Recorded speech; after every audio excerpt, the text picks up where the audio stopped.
Assalamualaikum warahmatullahi wabarakatuh.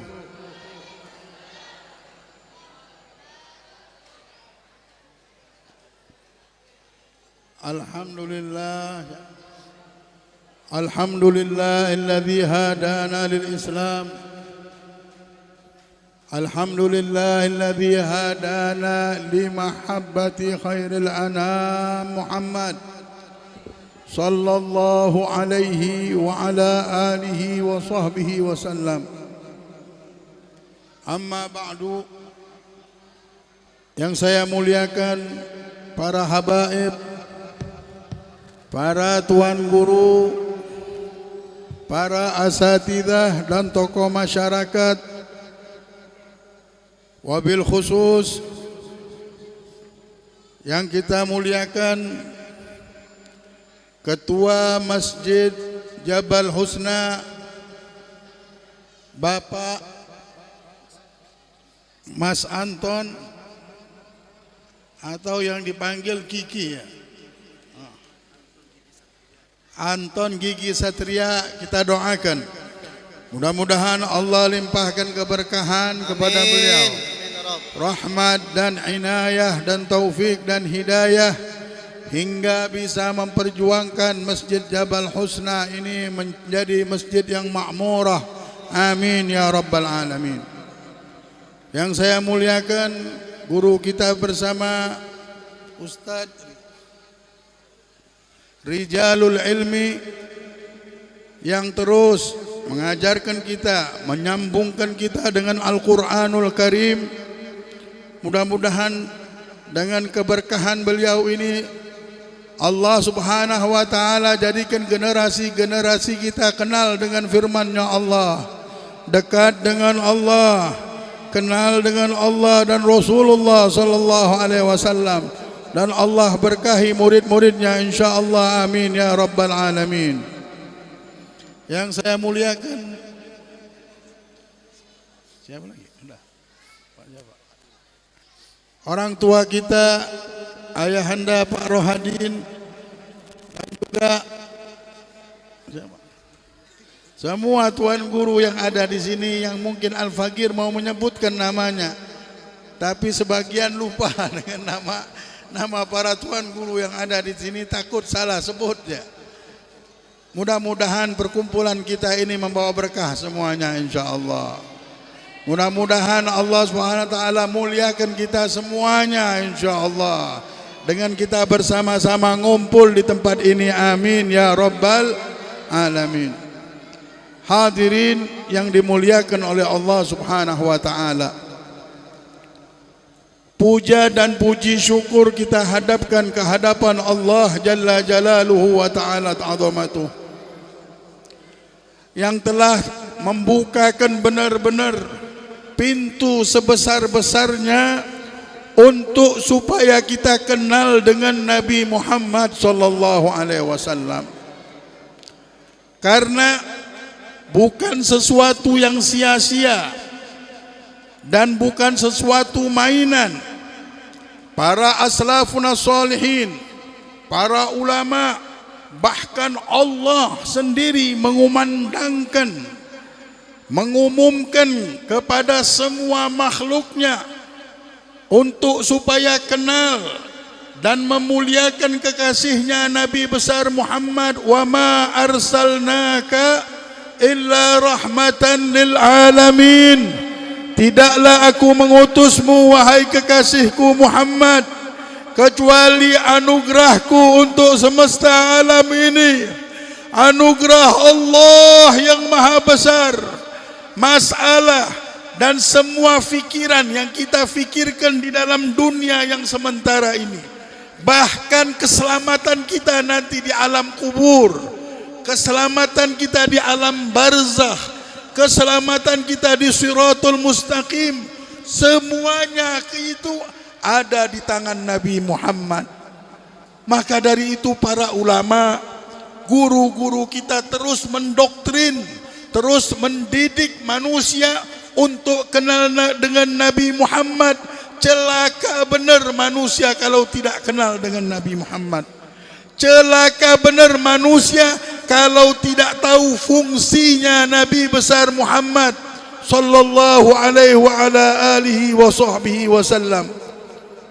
Hadirin rahimani wa rahimakumullah. Sang pembawa keberuntungan ini, ketika beliau lahir masih bayinya saja, waktu itu biasanya kaum Arab membesarkan anak-anak mereka di kabilah Bani Sa'ad, karena kabilah Bani Sa'ad ini adalah tempat seorang kabilah-kabilah yang tinggal, yang udaranya masih sejuk, masih segar, hingga pepohonan dan susu-susu kambing yang ada di tempat tersebut segar dan baik untuk seorang bayi yang dibesarkan di tempat itu. Cuma orang-orang yang memiliki harta yang bisa membesarkan anaknya di tempat tersebut. Ketika kabilah Bani Sa'ad ini berombongan mereka datang ke Makkah, dan orang Makkah sudah tahu bahwasanya akan datang rombongan Bani Sa'ad untuk mengambil anak asuh, diambil anak-anak mereka dan mereka bayar dengan kabilah Bani Sa'ad. Semuanya mendapatkan bayi-bayi yang memiliki orang tua yang kaya raya. Semuanya mendapatkan pekerjaan di waktu itu, kecuali Halimatus Sa'diyah, karena ontanya yang kurus benar, ontanya yang lemah, tidak bisa sampai ke Mekkah Mukarramah dengan cepat, sehingga orang-orang yang dahulu dia terdahulu mendapatkan anak-anak saudagar yang ada di negeri Mekkah. Ketika mereka tahu ini anak saudagar, diambilnya. Sisa Nabi Muhammad, seorang anak yatim, seseorang yang tidak mempunyai bapak, tidak ada yang mau ngambilnya. Dibilang siapa bapaknya? Oh, bapaknya sudah meninggal. Oh, tidak ada duitnya namanya. Tidak ada yang mau mengasuh Nabi Muhammad. Halimatus Sa'diyah datang terlambat. Adakah bayi lagi yang bisa kami asuh? Ada, itu sisa anak yatim. Kalau engkau mau, silahkan. Bapaknya sudah meninggal dunia, tidak punya bapak.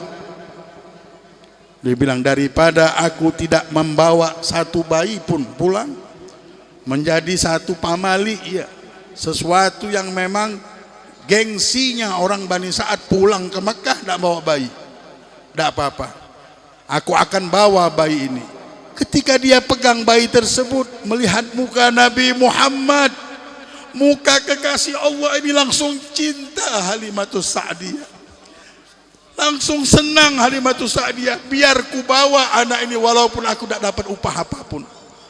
Ketika dia bawa bayinya Nabi Muhammad kekasih Allah ini, dia bawa ke rumahnya, dia bawa ke kendaraannya untuk menuju rumahnya.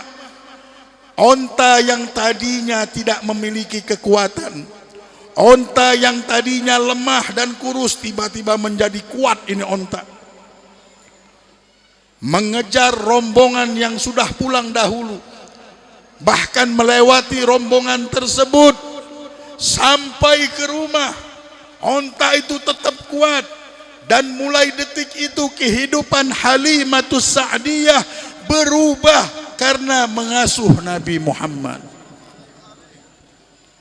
Pepohonan yang dulunya mati di rumahnya Halimatus Sa'diyah semuanya menjadi hidup dan tumbuh. Kambing-kambing Halimatus Sa'diyah yang dulunya kurus akhirnya jadi gemuk, yang dulunya tidak punya susu akhirnya keluar susu. Apa sebab? Sebabnya karena Halimatus Sa'diyah sudah memelihara Nabi Muhammad. Itulah kalau pengen subur hidupnya, pelihara Nabi Muhammad di hati kita. Dulu orang tua dahulu dan semua para ulama, para aulia yang sudah tahu dengan rumus kehidupan dan rumus kebahagiaan, kalau dilihat anaknya, mantunya, ada keluarganya yang kesusahan, kebingungan mencari kehidupan, bingung mencari nasib, bingung mencari kebahagiaan, melihat anaknya atau keluarganya ini sepertinya mendapatkan kesialan terus dalam hidup ini, mereka berburu-buru langsung, wahai anakku, kau harus kenal dengan Nabi Muhammad. Wahai mantuku, kau harus dekat dengan Nabi Muhammad. Wahai muridku, kau harus punya hubungan detik ini dengan Nabi Muhammad.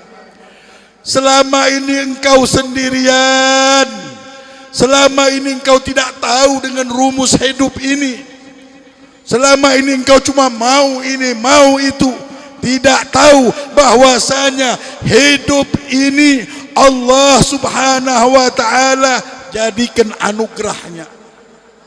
Kehidupan adalah pemberian Allah, dan Allah jadikan rahmat dan anugerah ini terkumpul dan tersumber dari kekasihnya Nabi Muhammad. Allahumma salli ala Muhammad, Allahumma salli ala Muhammad. Wahai penduduk dunia yang sementara ini, masihkah kita berpikir ke sana kemari?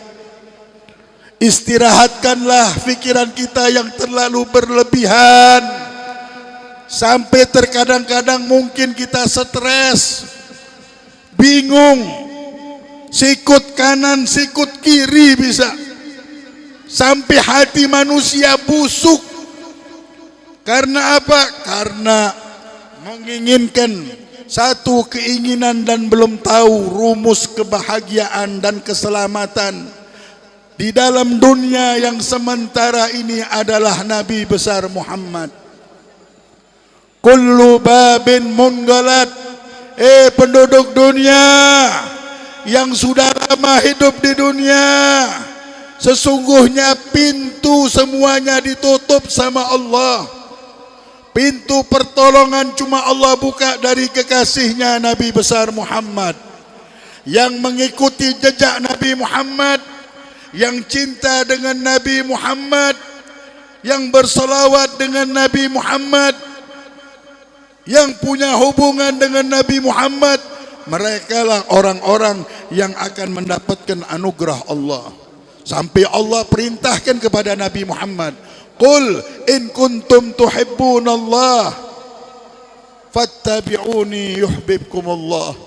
Katakanlah ya Muhammad kepada semua hambaku yang hidup ini, yang mereka mau hidup, katakan kepada mereka, jikalau mereka benar-benar cinta sama Allah, maka ikutilah aku, maka ikutilah aku, maka ikutilah aku, maka Allah akan mencintai mereka semuanya. Wa yaghfir lakum dzunubakum, dan Allah akan ampunkan dosa kalian semuanya. Wahai hadirin, wahai muslimin, wahai mukminin, tidak ada waktu lagi di dalam dunia yang sementara ini kita untuk berfikir ke sana kemari. Yang punya dunia ini, semesta alam ini, yang mengatur kehidupan dunia dan jagat raya ini, sudah menunjuk Nabi Muhammad, sudah memilih Nabi Muhammad sebagai penyelamat kita. Kenapa sampai detik ini kita belum juga mempunyai hubungan? Kenapa sampai detik ini yang kita fikirkan dan yang ada di pikiran kita cuma ada akal kita? Apakah akal kita bisa menghidupkan diri kita? Ruh yang kita miliki tidak pernah kita fikirkan, tidak pernah masuk di akal kita. Tapi Allah hidupkan ruh kita karena anugerah dari Allah. Allah perintahkan kita berfikir, Allah perintahkan kita untuk berikhtiar. Tapi Allah memberikan pemberiannya bukan karena ikhtiar kita, akan tetapi dengan anugerah Allah. Allah perintahkan kita solat. Kalau mau masuk surga harus solat. Tapi Allah masukkan kita surga bukan karena solat, akan tetapi karena anugerah rahmat Allah subhanahu wa ta'ala. Semuanya nanti masuk surga dengan rahmat Allah, yaitu syafaat Nabi Muhammad sallallahu alaihi wasallam yang Allah jadikan sebab untuk masuk surga kita, untuk kita berbahagia, mendapatkan nikmat yang abadi, mendapatkan nikmat yang hak dengan syafaat di dunia dan di akhirat. Kalau mau mendapatkan yang hakikat, kebahagiaan yang hakikat nyambung sampai akhirat, ada pada diri Nabi Muhammad, ada pada syafaat Nabi besar Muhammad.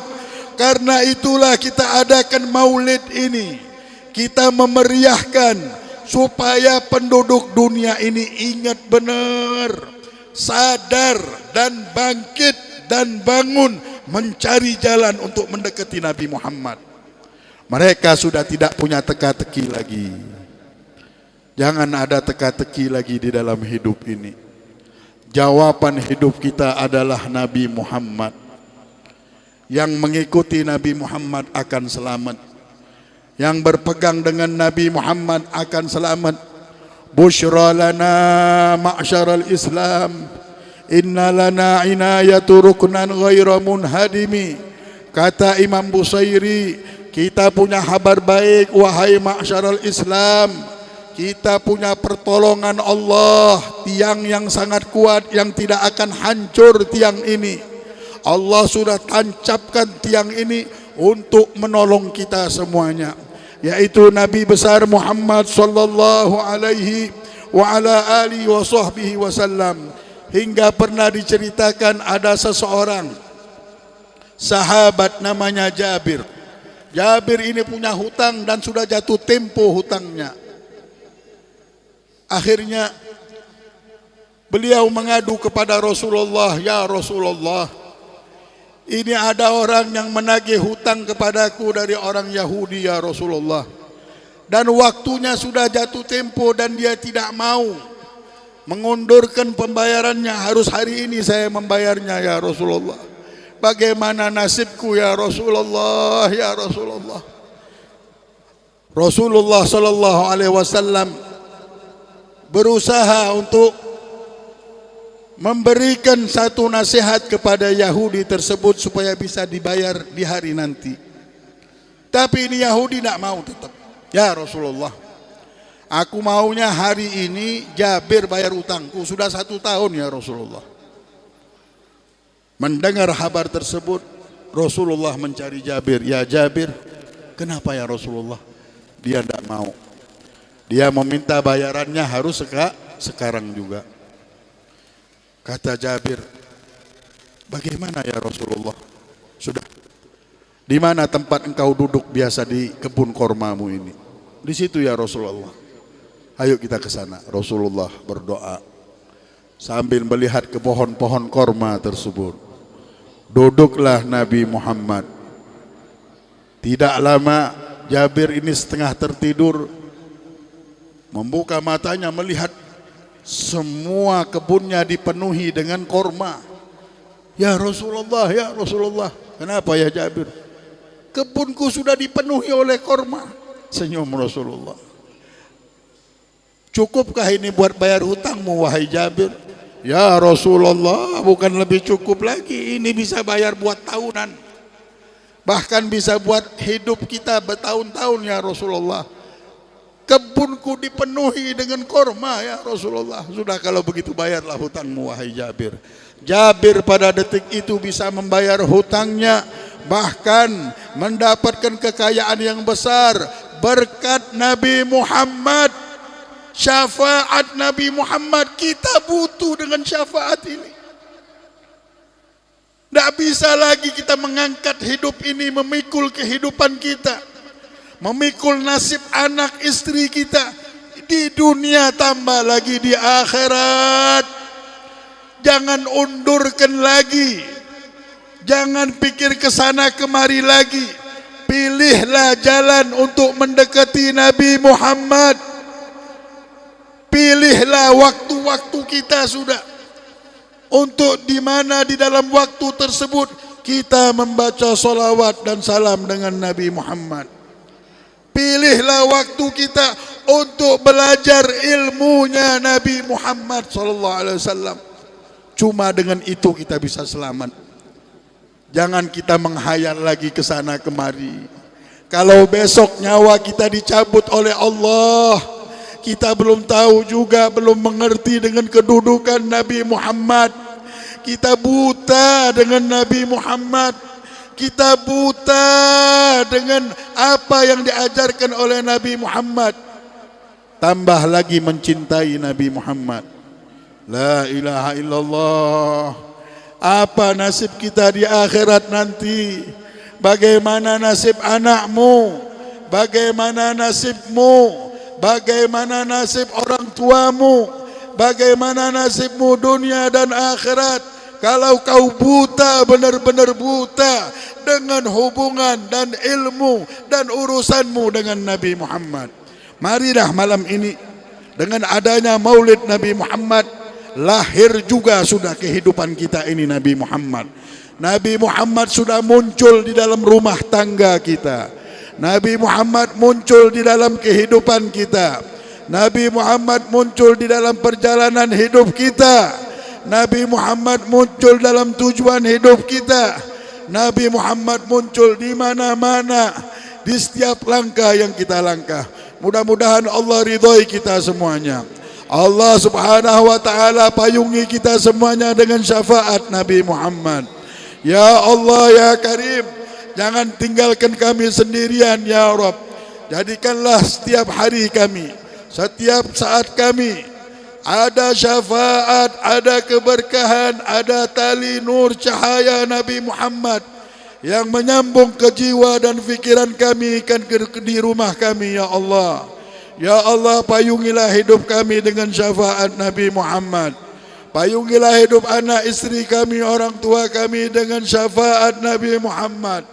Jadikan Nabi Muhammad engkau tancapkan di fikiran dan di hati kami, anak istri dan keluarga kami. Di lidah kami ya Allah terucap terus salawat-salawat dengan Nabi Muhammad. Ya Allah, tambahkanlah cinta kami, tambahkanlah iman kami, tambahkanlah hidayah kepada kami, hingga kami benar-benar mengerti dan tidak buta dengan kekasihmu Nabi Muhammad. Ya Arhamar Rahimin, Ya Arhamar Rahimin, sayangilah umat ini ya Allah. Jangan terlantarkan kami dengan kebutaan mata dan jiwa kami dengan kekasih kami Nabi Muhammad ini ya Rabb. Ya Allah, kami dengarkan jikalau engkau mau memuliakan hamba-Mu, mau mengangkat derajat hamba-Mu, mau menyelamatkan hamba-Mu dari fitnah dunia dan akhirat, dari fitnah kubur, dan engkau selamatkan dan engkau bangkitkan mereka di akhirat nanti dengan Nabi. Engkau akan kenalkan mereka di dunia ini dengan Nabi. Engkau jadikan hati mereka cinta dengan Nabi Muhammad. Ya Allah, berikanlah hadiah tersebut pada kami malam ini ya Allah. Ya Allah, berikanlah hadiah tersebut. Hijaukanlah hati yang kering, hijaukanlah hati yang sudah lama kering, hati yang jauh dari kekasih-Mu. Dekatkanlah yang jauh, muliakanlah ya Allah hamba-Mu yang hina ini ya Karim. Rabbana atina fid dunya hasanah wa fil akhirati hasanah wa qina adzaban nar. Wa sallallahu ala sayyidina Muhammadin wa ala alihi wa sahbihi wa sallam. Walhamdulillahi rabbil alamin. Bisirril Fatihah.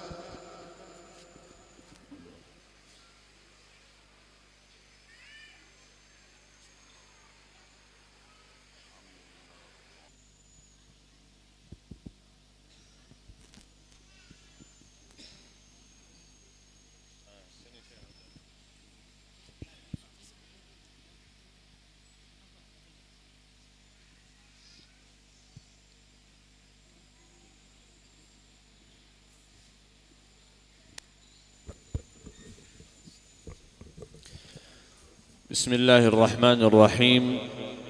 السلام عليكم ورحمة الله وبركاته.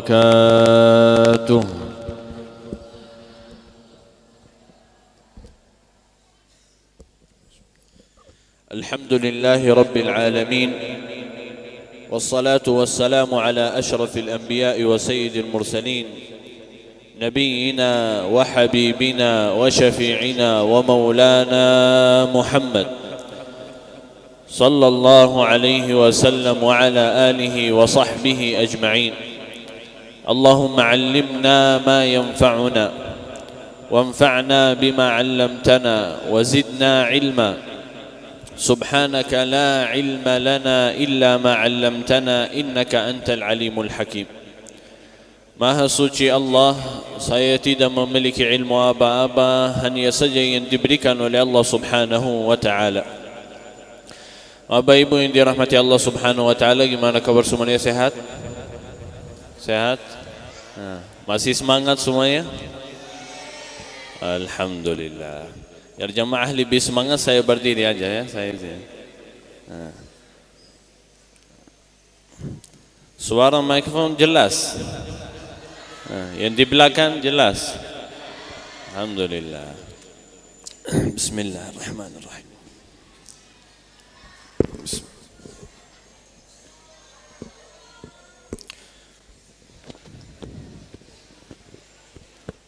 Alhamdulillahi Rabbil Alamin. Segala muji bagi Allah Subhanahu wa ta'ala. Dan Alhamdulillah, Allah Subhanahu wa ta'ala masih diberikan pada kita kesempatan bisa duduk di majlis ilmu, bisa bersama-sama berzikir kepada Allah Subhanahu wa ta'ala. Sebagai hadis Nabi Muhammad sallallahu alaihi wasallam, beliau bersabda, "Man salaka tariqan yaltamisu fihi ilman sahhalallahu lahu tariqan ila al-jannah. وما اجتمع قوم في بيت من بيوت الله يتلون كتابه ويتدارسونه فيما بينهم إلا ونزلت عليهم الرحمة وغشيتهم السكينة وحفتهم الملائكة وذكرهم الله في من عنده." Nabi Muhammad sallallahu alaihi wasallam bersabda, tidak ada satu kaum yang bersama-sama kumpul di dalam satu masjid dan tujuannya mengingat Allah Subhanahu wa ta'ala, berzikir kepada Allah Subhanahu wa ta'ala, membaca ayat suci Al-Quran dan membahaskan hadis Nabi Muhammad sallallahu alaihi wasallam, kecuali Allah Subhanahu wa ta'ala akan mendatangkan ambat hadiah yang istimewa. Ambat hadiah yang istimewa. Nazalat alaihimur rahmah, kasih sayang Allah Subhanahu wa ta'ala akan turun pada kita. Rahmat Allah. Bahkan termasuk salah satu cara yang bisa menghapus dosa-dosa kita, duduklah di majlis ilmu. Karena rahmat Allah Subhanahu wa ta'ala itu ampunan, diampuni segala dosa-dosa kita. Bahkan sering disampaikan salah satu ulama, beliau berkata termasuk amalan yang pasti diterima oleh Allah Subhanahu wa ta'ala dudukan kita di majlis ilmu. Karena di dalam hadis yang diriwayat Muslim kata Rasulullah sallallahu alaihi wasallam, sesungguhnya Allah Jalla wa Ala memiliki malaikah yang keliling, tujuannya cari majlis ilmu. Jadi adat malaikah tujuannya di dunia cari majlis ilmu. Ketika ada satu malaikah melihat majlis ilmu, akan memanggilkan malaikah yang lain. Masjid apa ini namanya? Jabalul Husna. Tiba-tiba ada malaikat yang keliling di Indonesia, mampir ke Kalimantan, lewat di kota Samarinda, lewat Masjid Jabalul Husna, oh ternyata ada majlis ini, oh majlis salawat, Masya Allah. Cukuplah, akan memanggilkan malaikat yang lain, wahai para malaikat, saya ketemu. Ini tugas mereka di dunia, cari majlis ilmu. Kalau ada satu yang ketemu, akan memanggilkan malaikat yang lain. Dan duduklah di majlis ilmu. Selesai dudukannya di majlis ilmu, akan pulang kepada Allah Subhanahu wa ta'ala, dan Allah bertanya, bagaimana kondisi hambaku? Kata malaikat, mereka duduk majlis ilmu, berzikir, mengingatkan Allah Subhanahu wa ta'ala. Sampai ada berapa pertanyaan sama Allah Subhanahu wa ta'ala, baru Allah Jalla wa Ala berkata, wahai para malaikah, saksilah saya sudah ampuni mereka. Orang-orang yang duduk di majlis ilmu diampuni oleh Allah Subhanahu wa ta'ala. Baru ada malaikat yang bertanya, ya Allah, semuanya. Malaikat ini bingung. Setiap orang yang duduk di majlis ilmu dapat ampunan, semuanya.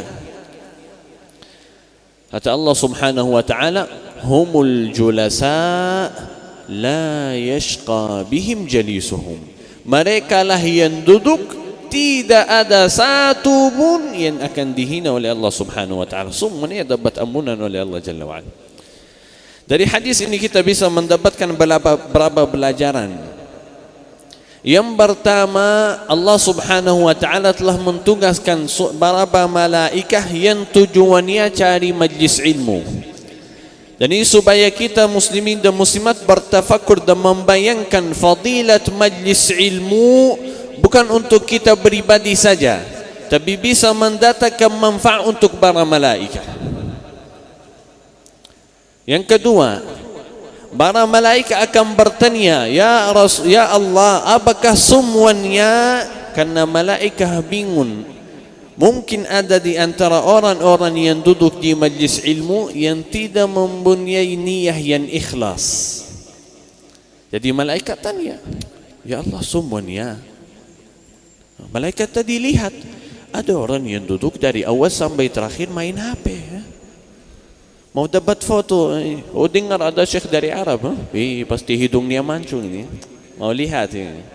Atau mau dapat foto, ada makanan gratis, ada ini, ada snack-snack, ada macam-macam niat kita. Jadi malaikat ini bingung. Dan pendapatan kita dan pelajaran kita dari hadis tersebut, ketahuilah yang dirahmati Allah Jalla wa'ala, tidak cukup masalah niat, tapi harus dibuktikan dengan perbuatan.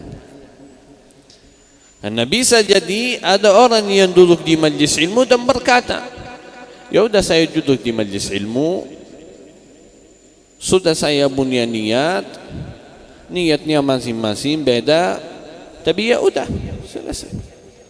Tapi apakah memperhatikan tausiah tersebut? Apakah diamalkan apa yang disampaikan di tausiah tersebut? Apakah sudah mengikuti sesuai ajaran Nabi Muhammad sallallahu alaihi wasallam, atau hanya sekedar dengar, baca, snack-snack, belajar, sudah selesai? Nah. Dan salah satu pelajaran yang kita tahu, semua para malaikat tidak ada satu pun yang bisa tahu niat kita. Niat kita enggak ada yang tahu kecuali dua. Allah Jalla wa Ala dan kita pribadi sendiri. Tapi malaikat dari mana tahu ada orang-orang yang punya niat yang salah? Kita di majlis ilmu, kondisi kita di majlis ilmu tidak cukup dengan hati, tapi harus dibuktikan dengan amal. Akan melihat hati yang sudah bersih, akan dibuktikan amalannya, akan dibuktikan dengan amal. Bapak Ibu yang dirahmati Allah Jalla wa'ala, kita balik pada hadis Nabi Muhammad sallallahu alaihi wasallam. Hadiah yang pertama itu rahmat Allah Jalla wa'ala, kasih sayang Allah Jalla wa'ala. Yang kedua, wa nazalat alaihimus sakinah wa ghashiyatuhumus sakinah. Allah Subhanahu wa ta'ala akan mendatangkan ketenangan hati. Kenapa Allah Subhanahu wa ta'ala mendatangkan ketenangan hati? Karena tidak ada majlis ilmu yang tidak berisi dengan firman Allah Jalla wa'ala dan hadis Nabi Muhammad sallallahu alaihi wasallam. Dan ini satu pelajaran bagi kita semuanya. Kalau ada majlis ilmu atau sesuatu atau kumpulan yang bernama majlis ilmu, tidak ada ayat suci Al-Quran, tidak ada hadis Nabi Muhammad sallallahu alaihi wasallam, mohon maaf, ini bukan majlis ilmu. Ada Al-Quran, ada hadis Nabi Muhammad sallallahu alaihi wasallam, baru namanya majlis ilmu. Dan itulah yang akan mendatang ketenangan hati ketika kita menhayati apa yang kita dengar. Karena bisa kita lihat di masa sekarang berapa banyak yang hafal Al-Quran, Masya Allah, tabarakallah. Berapa banyak yang hafal hadis Nabi Muhammad sallallahu alaihi wasallam? Berapa banyak ustaz, habib, syekh, ulama besar, tapi ternyata akhlaknya buruk atau orangnya sombong. Karena di sisi Allah Subhanahu wa taala bukan berapa banyak kita hafal. Ini bukan penting. Ya, ini termasuk kebaikan. Berapa banyak hafal Al-Quran? Alhamdulillah full. Oh, masya-Allah luar. Tapi yang terpenting dari hadis Rasulullah dan Al-Quran, berapa banyak kita dapat manfaat, berapa banyak kita dapat hidayah, berapa banyak kita dapat berkah. Bisa jadi satu orang yang memiliki darajat yang tinggi di sisi Allah Subhanahu wa taala walaupun tidak ada amal yang banyak atau tidak hafal ilmu yang banyak. Ilmunya agak luas, sedikit-sedikit saja. Tapi apa? Menhayati Al-Quran, membuktikan Al-Quran di dalam hari-hari itu. Apalagi kita membuat acara ini mengingatkan Nabi Muhammad sallallahu alaihi wasallam rahmatan lil alamin. Dan kalau kita melihat kondisi kita, apakah sesuai ajaran Nabi Muhammad sallallahu alaihi wasallam, akhlak kita mengikuti ajaran Nabi Muhammad sallallahu alaihi wasallam, gimana caranya? Kembalilah kepada Al-Quran.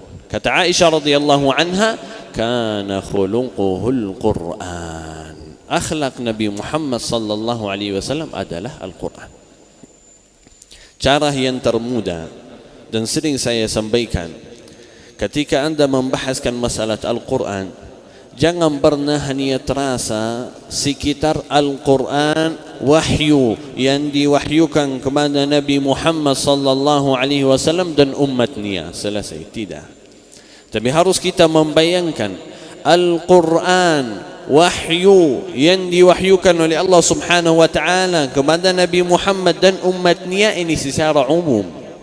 Tapi kita mengkhususkan masalah tersebut dengan kita pribadi. Allah Jalla wa Ala telah mewahyukan Al-Quran khusus untuk saya pribadi. Artinya saya tak pernah melewati ayat ya ayyuhan nasu ubudu rabbakum, wahai manusia. Oh, ini untuk manusia. Nah, saya manusia. Ayat ini untuk saya. Ya ayyuhalladzina amanu. Oh, wahai orang yang beriman. Saya orang yang beriman. Ya, ada apa ya Allah? Selanjutnya apa? Apa yang diminta? Harus apa? Dan langsung dibuktikan. Begitu cara kita bisa menhayati Al-Quran. Salah satu contoh yang termudah, kalau kita lihat kondisi kita di bulan Ramadan, subhanallah luar biasa. Ramadan masuk, puasa, baca Al-Quran setiap hari, qiyamul lail, gak lewat berapa hari sudah terasa tenang, khusyuk, ibadatnya ibadat luar biasa. Ramadan selesai gimana? Khusyuknya hilang langsung. Kenapa? Kenapa khusyuknya hilang? Karena sebenarnya khusyuk itu satu paket sama iman. Iman. Makin iman kita tinggi, makin mudah kita dapat khusyuk. Dan sebenarnya tidak ada satu pun yang tahu apa arti iman kecuali dari Al-Quran. Nabi Muhammad sallallahu alaihi wasallam tidak tahu apa arti iman kecuali sesudah Al-Quran. Kata Allah Jalla wa Ala, wa kadzalika anzalna ilaika ruhan min amrina ma kunta tadri mal kitab walal iman walakin ja'alnahu nuran nahdi bihi man nasha'u min ibadina. Kata Allah Jalla wa Ala, dan begitulah kita mewahyukan rahmah, wahyu yang diwahyukan oleh Allah Subhanahu wa taala, Al-Quran. Sebelumnya wahai Nabi Muhammad, engkau tidak tahu apa arti kitab, apa arti iman. Sesudah Al-Quran hati kita bisa dibunuhi dengan Al-Quran. Wa kadzalika ja'alnahu nuran nahdi bihi man nasha'u min ibadina. Dan Allah Subhanahu wa taala menjadikan Al-Quran sebagai cahaya yang akan mendatangkan petunjuk, iman, taqwa, hidayah untuk hamba-hamba yang dipilih oleh Allah Jalla wa Ala. Inna hadzal Qur'ana yahdi lillati hiya aqwam ويبشر المؤمنين الذين يعملون الصالحات أن لهم أجرا كبيرا. Sesungguhnya salah satu jalur yang terbaik untuk mendatangkan hidayah, petunjuk yang kita cari setiap salat. Ihdinas siratal mustaqim, ihdinas siratal mustaqim, ihdinas siratal. 14 kali kita minta Al-Quran. Silakan. Nahdi wa kadzalika inna hadzal Qur'ana yahdi lillati hiya aqwam. Mendatangkan hidayah, petunjuk untuk jalur yang paling lurus, yang paling baik. Wa yubashshir, dan memberikan kabar gembira. Untuk siapa? Al-Quran akan mendatangkan hidayah dan kabar gembira untuk orang yang menjaga imannya. Wa yubashshirul mu'minin.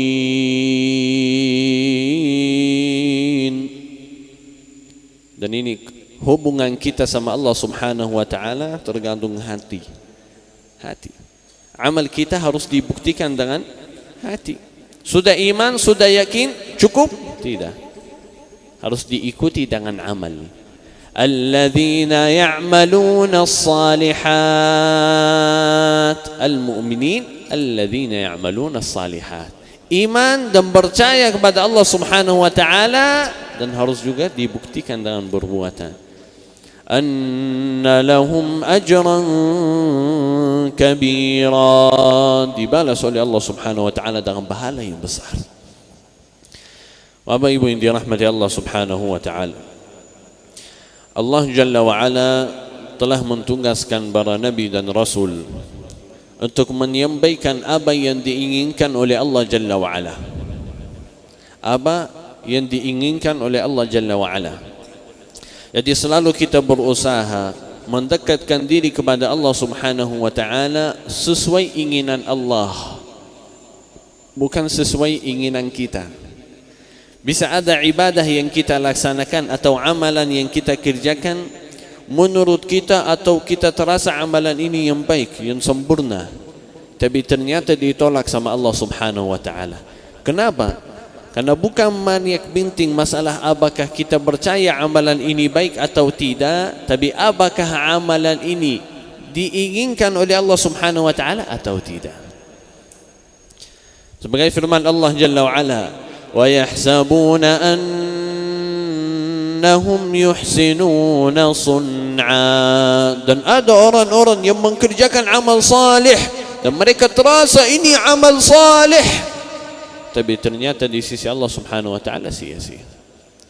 20 tahun, 30 tahun ibadah, ternyata tidak ada. Tidak dibalas oleh Allah Subhanahu wa taala. Jadi untuk disingkatkan dan dibayangkan, syarat amal ibadah yang diterima oleh Allah Subhanahu wa taala hanya 2 syarat. Selalu kita berusaha jaga 2 syarat tersebut. Menjaga 2 syarat tersebut. Kalau sudah ada 2 syarat ini, alhamdulillah, sudah yakin dan percaya ibadatnya sudah beres. Tidak ada 2 syarat ini atau ada yang satu kurang, Allahu a'lam, 50% masuk surga, 50% masuk neraka. Jadi kita menselamatkan agama kita. Kata Rasulullah sallallahu alaihi wasallam, al-halalu bayin wal haramu bayin wa bainahuma umurun mushtabihat faman ittaqa syubuhat faqad istabra'a li'dinihi wa 'irdih. Kata Rasulullah sallallahu alaihi wasallam, aku telah menjelaskan mana yang halal dan mana yang haram, dan di antara halal dan yang haram ada masalah-masalah yang syubhat, yang masih ragu-ragu. Karena belum ada bukti, belum ada dalil, belum ada tanda-tanda dari ulama atau contoh-contoh dari ulama atau Rasulullah atau sahabat. Siapa? Ulama-ulama besar itu.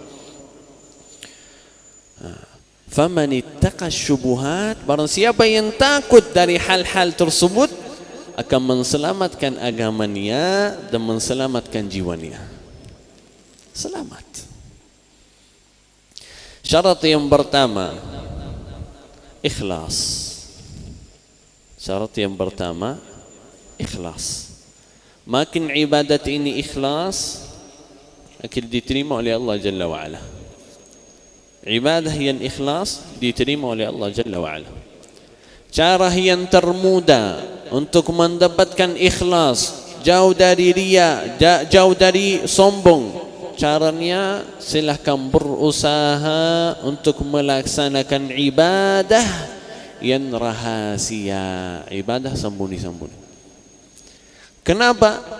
Karena bisa jadi kalau salat bersama jamaah atau salat di masjid atau di acara kumpul bersama-sama belajar ilmu, boleh, semuanya boleh. Tapi bisa itu pintu yang telah dibuka untuk syaitan dan nafsu kita. Ini masih ada pesan ini. Dan padahal kita bisa lihat kondisi salat kita kalau sendiri di rumah beda dari salat kita bersama jamaah di masjid.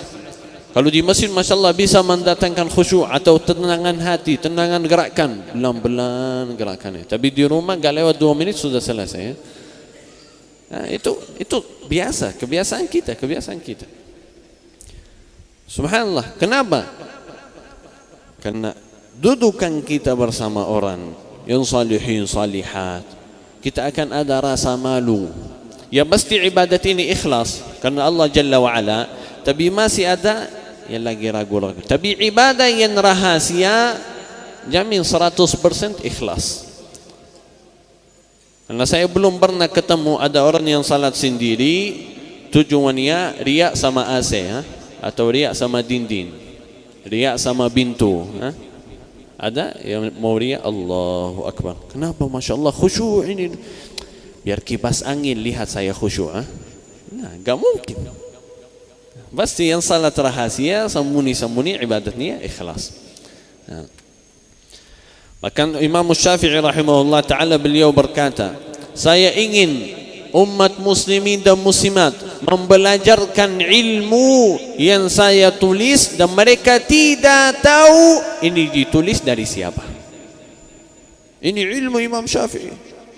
Beliau ingin kalau umat muslimin dan muslimat tidak tahu ilmu ini dari siapa. Yang penting ilmu Allah Jalla wa'ala, sudah selesai. Begitulah tujuan kita, Allah Jalla wa'ala. Allah Jalla wa'ala. Dan syarat yang kedua, Bapak Ibu yang dirahmati Allah Subhanahu wa ta'ala, itu sesuai ajaran Nabi Muhammad sallallahu alaihi wasallam. Ibadah yang paling selamat, yang paling aman, yang sudah yang dicontohkan sama Nabi Muhammad sallallahu alaihi wasallam sebagai firman Allah Jalla wa Ala yang tadi kali kita baca, laqad kana lakum fi rasulillahi uswatun hasanah liman kana yarju.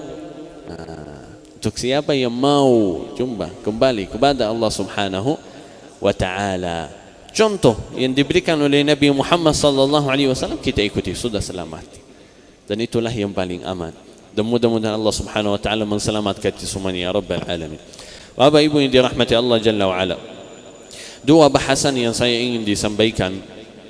Yang pertama yang kita sudah selesai, yaitu masalah ibadah yang diterima oleh Allah Jalla wa Ala yang sudah dijaga syarat ikhlas dan ajaran sesuai ajaran Nabi Muhammad sallallahu alaihi wasallam. Satu bahasan lagi, karena tujuan kita duduk di majlis ilmu, kita lagi mencari masalah hidayah, petunjuk yang akan diberikan oleh Allah Subhanahu wa ta'ala. Sebagai Jalla wa Ala berkata, أفمن شرح الله صدره للإسلام فهو على نور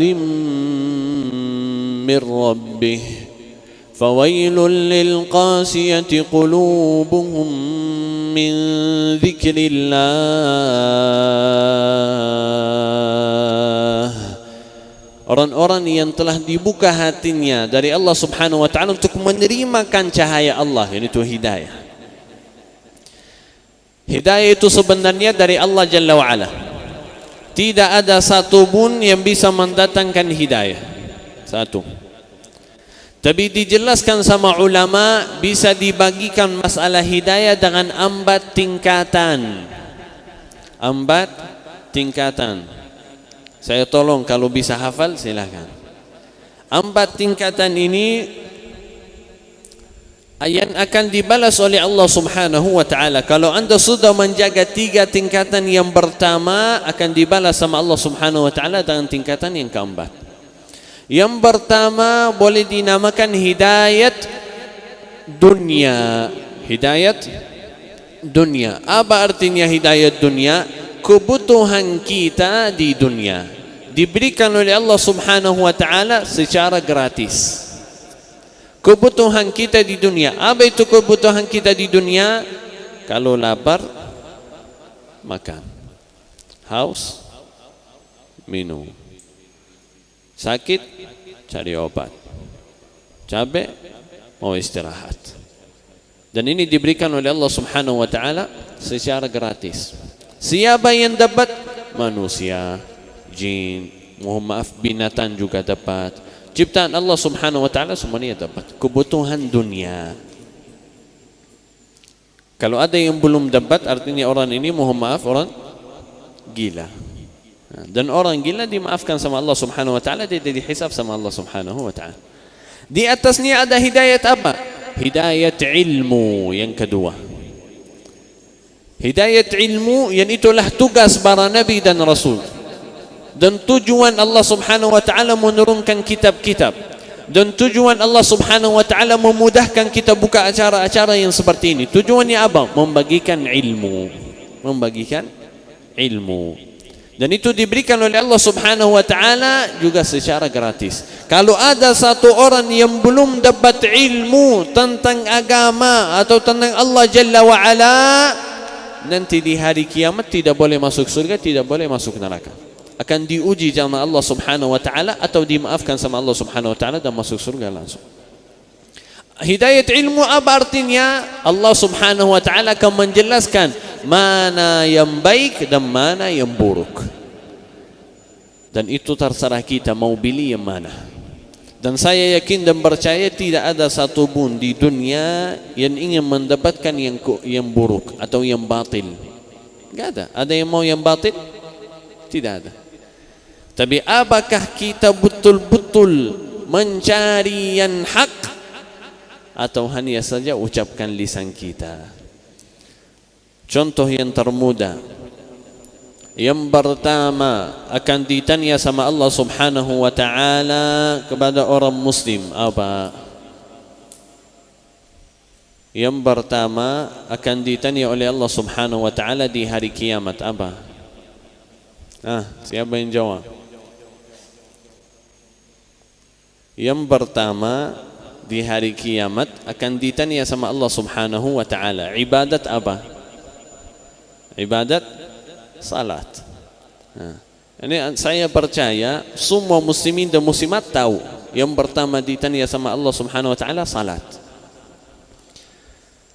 Jadi ini sudah kita tahu, ini yang hak, ini yang diminta sama Allah Subhanahu wa ta'ala. Pertanyaan saya, apakah semua orang muslimin dan muslimat salat?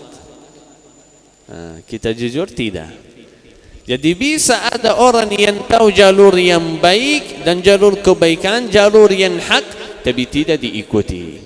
Seperti di masa Rasulullah sallallahu alaihi wasallam, semua para kaum Quraisy percaya apa yang datang dari Nabi Muhammad sallallahu alaihi wasallam itu benar. Tapi apakah semuanya ikut? Tidak. Di masa kita bisa menjelaskan tentang hukum-hukum fikih, hukum-hukum acara, hukum-hukum hal-hal yang kita laksanakan di dunia. Ini ada bukti dari Rasulullah, ini hadis Rasulullah, ini firman Allah Jalla wa'ala. Enggak. Tetap melanjutkan dosa tersebut. Walaupun kita tahu yang hak, walaupun kita tahu yang batin, tapi masih hawa nafsu kita ingin melaksanakan yang buruk. Jadi selalu kita berdoa, Allahumma arinal haqqa haqqahu warzuqna ittiba'ah. Ya Allah, jelaskan pada kami mana yang hak dan berikan pada kami taufik untuk melanjutkan atau menjalankan hal-hal yang hak. Dan inilah hidayat ilmu, jalur kebaikan, jalur keburukan, dan itu terserah kita mau pilih yang mana. Di atasnya yang namanya hidayat taufik. Hidayat taufik juga diberikan oleh Allah Jalla wa'ala untuk orang yang jujur sama Allah Jalla wa'ala. Hidayat taufik apa artinya? Artinya diberikan taufik oleh Allah Jalla wa'ala untuk melaksanakan ilmu yang kita miliki. Saya sudah tahu penting niat salat, dapat taufik dari Allah Jalla wa'ala, saya ahli salat. Gimana cara saya dapat taufik dari Allah Subhanahu wa taala termasuk ahli salat? Harus saya jujur. Dengar salat, dengar azan, saya ke masjid. Waktu salat, salat. Jangan tunggu-tunggu atau melalaikan waktunya baru tanya, kenapa saya belum dapat taufik? Karena Anda duduk santai. Kenapa saya belum dapat khusyuk? Karena dosa-dosa yang dilaksanakan. Saya sudah istiqamah salat tapi belum dapat khusyuk. Kenapa?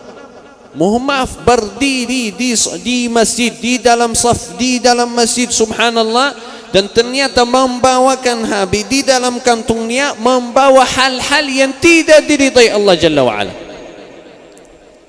Ini salah satu hal di masa sekarang yang menjauhkan kita dari khusyuk, yang menjauhkan kita dari khusyuk damai Allah Subhanahu wa taala ini. Kenapa? Ada kebaikan dan ada keburukan, tapi yang terpenting ketika Anda berdiri di hadapan Allah Jalla wa'ala dan salat yang di dalam kantung ini, apakah isinya diridai Allah Jalla wa'ala atau tidak? Diridai Allah Jalla wa'ala atau tidak? Harus kita tanya pada diri sendiri. Bahkan hal yang termudah untuk mendatangkan hidayah, iman, taqwa, harus kita muhasabah dan tanya pada diri sendiri. Orang yang jujur sama Allah Jalla wa'ala itulah yang akan mendapatkan taufik, hidayat taufik yang ketiga ini. Di atasnya yang terakhir, kalau ada orang yang menjaga hidayat dunia, jaga hidayat ilmu, dan berusaha untuk melaksanakan ibadah baru dapat taufik dari Allah Jalla wa'ala, akan dibalas sama Allah Jalla wa'ala hidayat akhirah, yang itu dipilih oleh Allah Jalla wa'ala sebagai ahli surga. Ketika ahli surga masuk surga, langsung mereka mengucapkan, Alhamdulillahilladzi hadana lihadza wa ma kunna linahtadiya laula an hadana Allah. Mereka mengucapkan Alhamdulillah yang telah berikan pada kami hidayah, yang itu bisa masuk surga.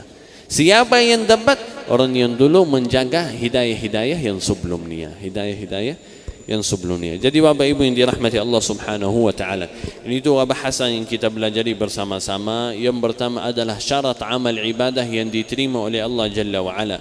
Yang pertama adalah ikhlas. Yang kedua adalah ikuti ajaran Nabi Muhammad sallallahu alaihi wasallam. Dan hidayah itu memiliki 4 tingkatan: hidayat dunia, hidayat ilmu, dan hidayat taufik, dan hidayah yang di akhirah dipilih sebagai ahli surga. Saya tutup dengan fadilat majlis ilmu. Tadi saya sampaikan yang pertama rahmat Allah, yang kedua ketenangan hati, yang ketiga duduk bersama malaikat yang mulia, duduk bersama malaikat yang mulia, yang terakhir Allah Subhanahu wa taala akan menyebut nama kita di hadapan malaikat yang mulia di sisi Allah Jalla wa ala. Inilah hamba-hambaku yang duduk di majlis ilmu, saksilah ya malaikat, saya sudah menambuni mereka. Dan kata Rasulullah sallallahu alaihi wasallam, man salaka tariqan yaltamisu fihi ilman sahhalallahu lahu tariqan ila al-jannah. Barang siapa yang lagi cari jalur menuntut ilmu, Allah Subhanahu wa taala akan dimudahkan kepadanya jalur masuk surga. Dan saya doakan mudah-mudahan dalam dudukan kita di majlis ini kita mendapatkan ilmu yang mudah dipahami, mudah diingat, mudah dikerjakan, dan insyaallah dibalas sama Allah Subhanahu wa taala, mudah masuk surga ya rabbal alamin. Dan saya juga doakan kalau ada di antara kita yang punya penyakit, lagi sakit atau ada kesalahan, semoga disembuhkan sama Allah Subhanahu wa taala. Kalau ada di antara kita yang punya hutang, semoga dilunaskan sama Allah Jalla wa Ala. Kalau ada di antara kita yang masih jomblo, semoga dapat jodoh yang salih dan salihah ya rabbal alamin. Kalau ada di antara kita yang sudah nikah belum dapat keturunan, semoga dapat keturunan yang salih dan salihah ya rabbal alamin. Dan saya doakan kalau ada di antara kita yang punya anak, punya cucu, semoga jadi anak dan cucu ahli Al-Quran. Dan mudah-mudahan Allah Subhanahu wa taala memudahkan pada lidah kita menjadi fasih baca Al-Quran ya rabbal alamin. Allahumma ighfir lana dhunubana, ya Allah angkatkan derajat kami, ampunilah dosa-dosa kami ya Allah. Tutuplah aib-aib kami ya Allah, tuliskan kami sebagai orang salihin dan salihat, mukminin dan mukminat ya rabbal alamin. Allahumma inna nas'aluka al-huda wat-tuqa wal-afafa wal-ghina.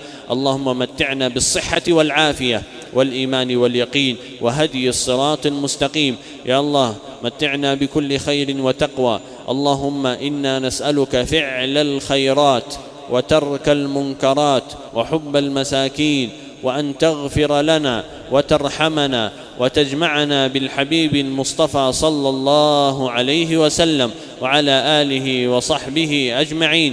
اللهم أرنا الحق حقه وارزقنا اتباعه، وأرنا الباطل باطلا وارزقنا اجتنابه. اللهم ارفعنا في درجات العليين مع النبيين والصديقين والشهداء والصالحين وحسن أولئك رفيقا. اللهم كل إخواننا في فلسطين كلهم عونا ونصيرا، وانصرهم على عدوك وعدوهم يا رب العالمين.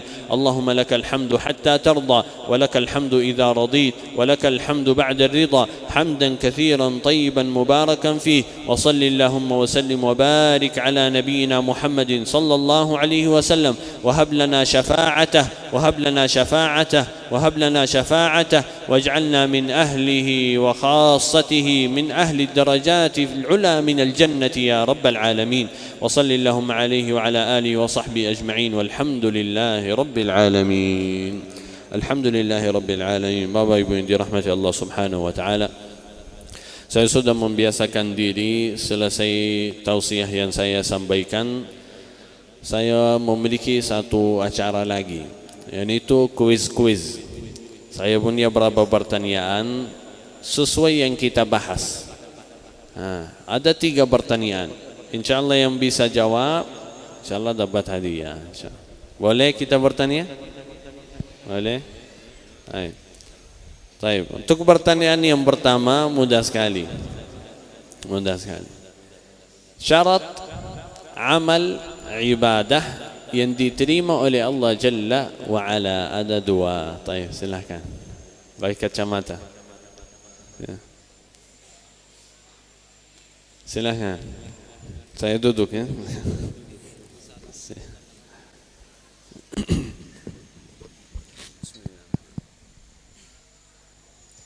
Bismillahirrahmanirrahim. Assalamualaikum warahmatullahi wabarakatuh. Waalaikumsalam warahmatullahi wabarakatuh. Terima kasih Syekh memberikan kesempatan untuk menjawab. Seperti yang telah diterangkan, syarat diterima amal ibadah yang pertama adalah ikhlas karena Allah, dan yang kedua mengikuti ajaran Nabi Muhammad sallallahu alaihi wasallam. Terima kasih. Jangan tepuk tangan di masjid. Jangan tepuk tangan di masjid. Jangan tepuk tangan di. Itu sebagai kita menghormati tempatnya, itu tempat yang tujuannya mengingat Allah Subhanahu wa taala. Jadi ulama kita tidak membolehkan kita tepuk tangan di masjid. Nah, barakallahu fiik. Jawabannya benar.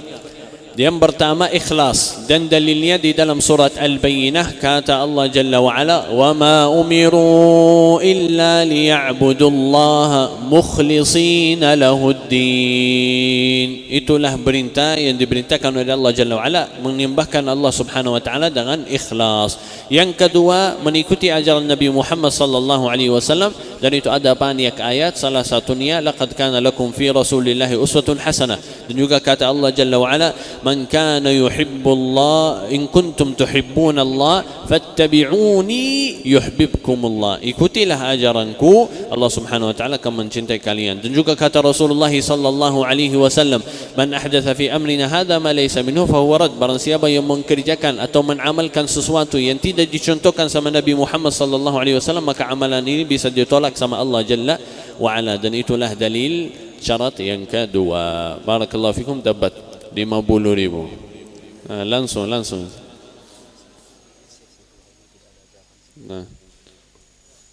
dapat 50 ini yang pertama. Pertanyaan yang kedua, hidayah itu memiliki 4 tingkatan. Kita lihat dari ibu-ibu ada. Ustaz Taha, sana dari belakang.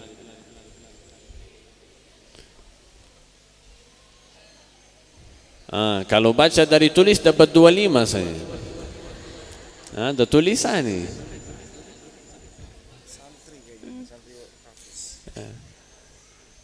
Baik, silakan.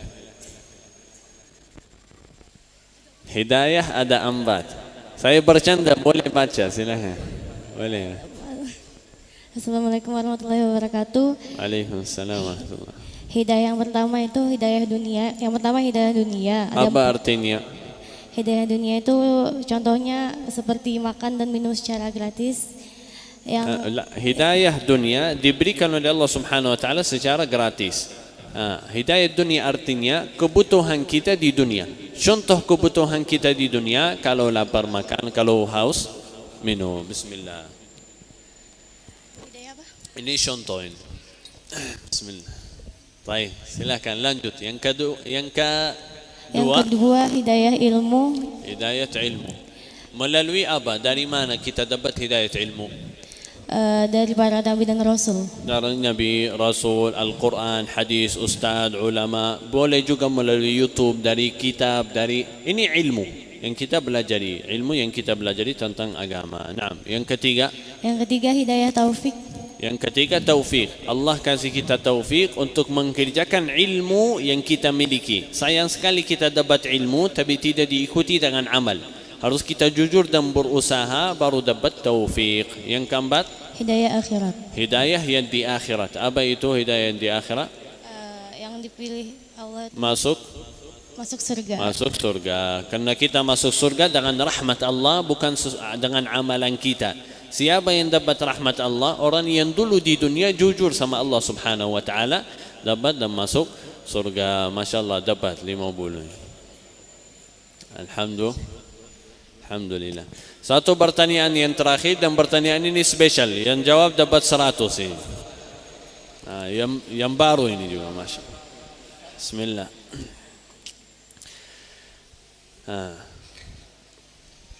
Apakah Rasulullah Muhammad sallallahu alaihi wasallam bisa mendatangkan hidayah atau tidak? Saya mau jawab yang lengkap. Bismillah, silakan.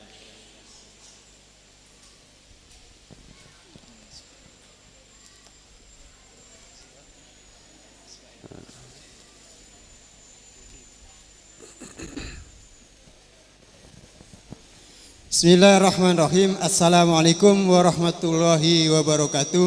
Waalaikumsalam. Terima kasih atas pertanyaan yang diberikan oleh Syekh Abdul Jabir, adiknya Syekh Ali Jabir. Pertanyaannya tadi kalau nggak salah, apakah bisa Nabi besar kita Muhammad Rasulullah SAW memberikan hidayah?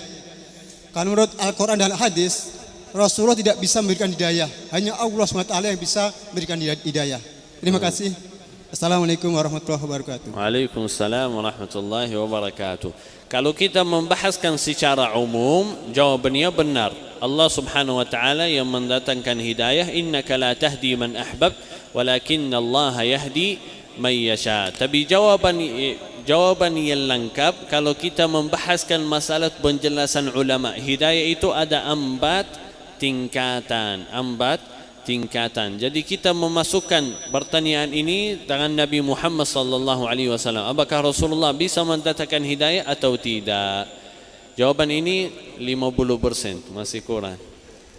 Ada yang bisa dilanjutkan? Kita coba kalau ada lagi atau kita langsung balik. Yang di belakang, langsung aja silakan. Jauh ini, Ustaz Taha.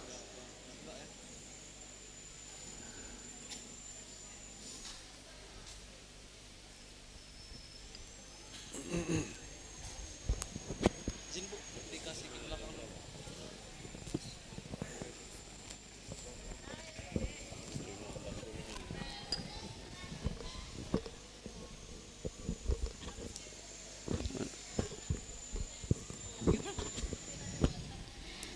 bismillahirrahmanirrahim. Assalamualaikum warahmatullahi wabarakatuh. Baik Syekh, ana izin menjawab untuk pertanyaan yang tadi, bahwa Rasulullah Shallallahu Alaihi Wasallam itu bisa memberikan kita hidayah, yang mana Rasulullah ini sebagai penyambung kita menuju kepada Allah. Jadi kita belum tentu bisa langsung menyambung kepada Allah jikalau hubungan kita sama Rasulullah aja belum terikat. Jadi Rasulullah ini bisa memberikan kita hidayah melewati tawasul kita kepada beliau, yang mana kita sering mengiringkan Fatihah atau kita sering mengamalkan sunnah-sunnah beliau, kita sering bersolawat kepada beliau, dan itulah sebab hidayah muncul. Contohnya seperti kita duduk di majelis-majelis ilmu seperti ini, yang mana kita memuja-muja Rasulullah Sallallahu Alaihi Wasallam. Karena kita memuja beliau, akhirnya Allah terbuka pintu hatinya untuk bisa melihat kita, yang mana Rasulullah saja bisa melihat kita. Rasulullah merupakan kekasihnya Allah. Jikalau Rasulullah saja bisa melihat kita, maka Allah Subhanahu wa taala pasti sudah bisa melihat kita. Yang mana disebutkan bahwa barang siapa yang duduk bersamaku di dunia, maka ia akan duduk bersamaku di surganya Allah Subhanahu wa taala.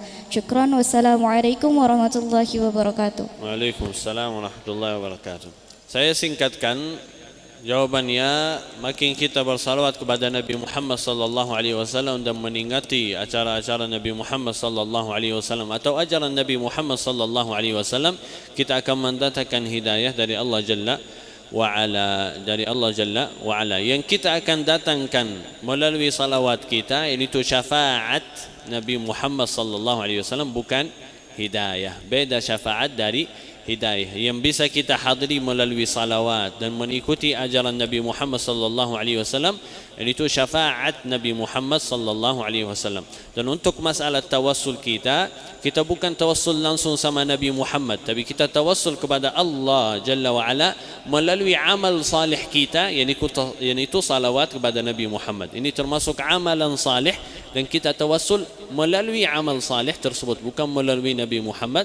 Karena tawassul itu melalui amal salih boleh, tapi tawassul dengan orang itu yang tidak boleh, walaupun Nabi Muhammad sallallahu alaihi wasallam. Jadi jawabannya mungkin kita dikatakan 75% ini. Tapi saya singkatkan biar kita mensingkatkan waktu. Nabi Muhammad sallallahu alaihi wasallam bisa dan tidak. Nabi Muhammad sallallahu alaihi wasallam bisa mendatangkan hidayah dan tidak bisa mendatangkan hidayah. Apa maksudnya? Nabi Muhammad sallallahu alaihi wasallam tidak bisa mendatangkan hidayah secara umum. Karena sebagai firman Allah Jalla wa'ala yang tadi disampaikan sama bapa kami, innaka la tahdi man ahbabt. Kata Allah Jalla wa'ala, hai Nabi Muhammad, engkau tidak bisa mendatangkan hidayah ke siapapun. Kalau Rasulullah bisa, pasti akan mendatangkan hidayah kepada pamannya Abu Talib. Tapi Abu Talib meninggal dunia kafir. Jadi Rasulullah tidak bisa dalam kondisi ini. Tapi apakah Rasulullah bisa? Bisa melalui apa yang beliau sampaikan. Ini itu ilmu. Seperti kita dikatakan hidayah ada tingkatan, di antaranya hidayah ilmu. Nabi Muhammad sallallahu alaihi wasallam menyampaikan ilmu, baru itu terserah kita apakah mau menampilkan hidayah tersebut atau tidak. Dan itulah kondisi kita di dunia. Jangan pernah berkata kalau saya nasihat mereka tak terima. Kita tetap nasihat, mereka terima tidak terima, yang penting saya beres sama Allah Subhanahu wa taala. Saya kasih hidayat ilmu, tapi apakah mereka mau mengikuti ajaran Nabi Muhammad sallallahu alaihi wasallam atau tidak, itu terserah orang tersebut. Jadi jangan mikir-mikir kalau saya nasihat mereka tidak terima. Lah. Kita nasihat saja, mereka terima tidak terima, tujuan kita Allah Jalla wa ala, tujuan kita Allah Jalla wa ala. Jadi Rasulullah sallallahu alaihi wasallam bisa mendatangkan hidayat ilmu, hidayat ilmu. Rasulullah menjelaskan mana yang hak, mana yang batil melalui Al-Quran dan hadis Nabi Muhammad sallallahu alaihi wasallam. Ustaz, kita juga bisa mendatangkan hidayat ilmu. Seperti Rasulullah. Ya, betul, seperti Rasulullah. Hidayat apa? Ilmu. Hidayat ilmu. Menyampaikan, duduk buka acara ini. Kenapa tujuannya apa? Mendatangkan hidayat ilmu untuk kita semuanya. Tapi nanti terserah kita, apakah mau menambilkan hidayat ilmu atau mau bawa bulang telur saja. Itu terserah kita masing-masing. Jadi Rasulullah bisa mendatangkan hidayat ilmu, tapi hidayat umum itu dari Allah Jalla wa Ala saja. Dua-duanya dapat, dua-duanya dapat. Bismillah. 100-100. Saya tadi mau bisa 50-50, tapi 100-100 sudah. Ustaz Taha. Bapak Ibu yang dirahmati Allah Jalla wa'ala, alhamdulillah, inilah yang saya bisa sampaikan, dan mudah-mudahan apa yang kita dapat menjadi ilmu yang luas bagi kita semuanya dan yang bermanfaat ya Rabbal Alamin. Mohon maaf sebelumnya, saya ingin menyampaikan salah satu program yang melanjutkan program Syekh Ali Jabir, program yayasan kita Sahabat Umat. Syekh Ali Jabir memiliki program yang itu 1 juta ahli Al-Quran yang menghafalkan Al-Quran, yang belajarkan Al-Quran, yang menajarkan Al-Quran bersanad sampai Nabi Muhammad sallallahu alaihi wasallam. Dan salah satu yayasan yang mendukungkan program ini yaitu Sahabat Ummah. Sahabat Ummah memiliki program yang sesuai ajaran Nabi Muhammad sallallahu alaihi wasallam, mendukungkan ahli Al-Quran melalui makanan yang mereka berikan, yaitu beras. Jadi infak ini akan termasuk infak beras. Mungkin sedikit saja 5 menit akan dijelaskan sama Ustaz Raihan. Saya minta maaf Ustaz Raihan, lalu bisa dijelaskan 5 menit tentang programnya.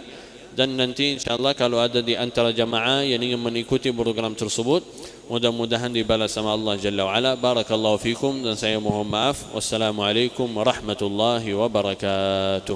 Waalaikumsalam warahmatullahi wabarakatuh. Masya Allah, terima kasih kita ucapkan kepada Al-Mukarram Tuan Guru kita yang telah menyampaikan.